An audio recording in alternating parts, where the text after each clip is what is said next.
Hi friends, మళ్ళీ పొద్దున్నే చేనుకైతే వచ్చేసానండి. ఈ కాగితాలు, ప్లాస్టిక్ కాగితాలు మొత్తం అన్నీ అయితే ఏరేసాము. ఎక్కువగా అన్ని కాగితాలు అయితే వచ్చాయండి. కవర్సు, బిర్యానీ ప్యాకెట్స్, మజ్జిగ ప్యాకెట్స్, గ్లాసులు అన్నీ చెట్టు కింద కూర్చొని తిని ఇక్కడ పడేశారు. బిర్యానీ ప్యాకెట్స్ మనకైతే ముందు బాటిల్స్ కూడా పగలగొట్టి అయితే వేయలేదు, అదొక సంతోషం. మళ్ళీ అది పగలగొట్టి వేసినట్టయితే ఒక రిస్క్ ఎక్కువ అయ్యేది ఏరటం. మజ్జిగ ప్యాకెట్స్ అన్నీ ఎక్కువగా ఇలా తాగి పడేశారు.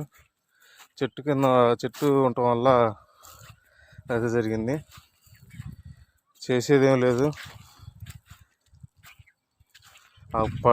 పట్టడం సహజం. కాకపోతే మనకు ఒక అరగంట వర్క్ అయితే పట్టింది మొత్తం ఏరుకోవడానికి. ఇవి ఏరకపోతే ఏంటంటే ప్లాస్టిక్ భూమిలో కలిసిపోయి మనకి మళ్ళీ పంట వేసుకున్నప్పుడు మనకైతే అన్ని పనులకి అడ్డంగా అయితే వస్తుంది. అది ఏరుకోవటం మనకి మంచిది.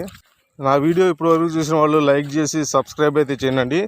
నేను చేసే ఫార్మింగ్ అప్డేట్స్ అయితే మీకు అయితే ఇస్తూ ఉంటాను. రెండో ఛానల్ లైక్ చేస్తూ ఉంటారండి, నా ఛానల్ కూడా చూసి కొంచెం లైక్ అయితే చేయండి.